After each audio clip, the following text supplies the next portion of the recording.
ಇಲ್ಲಿ ಹಿರಿಯ ಮುತ್ಸದ್ದಿ T B Jayachandra ಸಾಹೇಬರು ಸುಮಾರು 50 ವರ್ಷದಿಂದ ರಾಜಕಾರಣ ಮಾಡ್ಕೊಂಡು ಬಂದಿದ್ದಾರೆ. ಸಿದ್ದರಾಮಯ್ಯ ಸರ್ಕಾರದಲ್ಲಿ ಕಾನೂನು ಮತ್ತು ಸಣ್ಣ ನೀರಾವರಿ ಸಚಿವರು ಮತ್ತು ಹಲವಾರು ಸಚಿವ ಸ್ಥಾನ ಪಡೆದಂಥ ವ್ಯಕ್ತಿ ಇವತ್ತು ಗೆದ್ದಿದ್ದಾರೆ.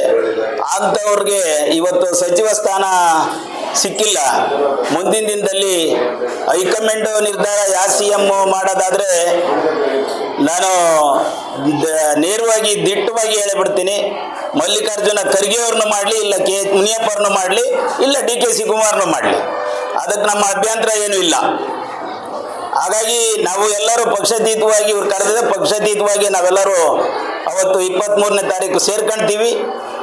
ಹಾಗಾಗಿ ದಯಮಾಡಿ ಹೈಕಮಾಂಡ್ ಇದನ್ನು ಗಮನ ಹರಿಸಬೇಕು. ಜಯಚಂದ್ರ ಅವರು ಕೊಡುಗೆ ಏನು ಅನ್ನೋದು ನಿಮಗೂ ಗೊತ್ತು. ಸುಮಾರು 41 ಕಮಿಟಿ ಸದಸ್ಯರನ್ನು ಮಾಡಿ ವಿಧಾನಸೌಧದಲ್ಲಿ ರಾತ್ರಿ 7 ಗಂಟೆ ತನಕ ಕುಂತ್ಕೊಂಡಂಥ ವ್ಯಕ್ತಿನ ಇವತ್ತು ನೀವು ಕಡೆಗಣಿಸಿದ್ದೀರಾ ಅಂದರೆ ಕಾಂಗ್ರೆಸ್ಗೆ ಎಲ್ಲ ಒಂದು ಕಡೆಗೆ ಮುಂದಿನ ದಿನದಲ್ಲಿ ಭಾರಿ ಅನಾಹುತ ಆಗುತ್ತೆ. ಹಾಗಾಗಿ ದಯಮಾಡಿ ಇದನ್ನ ಜಯಚಂದ್ರ ಸಾಹೇಬ್ರನ್ನ ಯಾವುದೇ ಕಾರಣಕ್ಕೂ ಮುಂದಿನ ಸಚಿವ ಸಂಪುಟದಲ್ಲಿ ಅವ್ರನ್ನ ಉನ್ನತ ಸ್ಥಾನ ಕೊಡಬೇಕು ಅಂತ ತಾವಾದರೂ ನಿಮ್ಮಲ್ಲಿ ನಾವು ಪ್ರಾರ್ಥಿಸ್ತೇವೆ.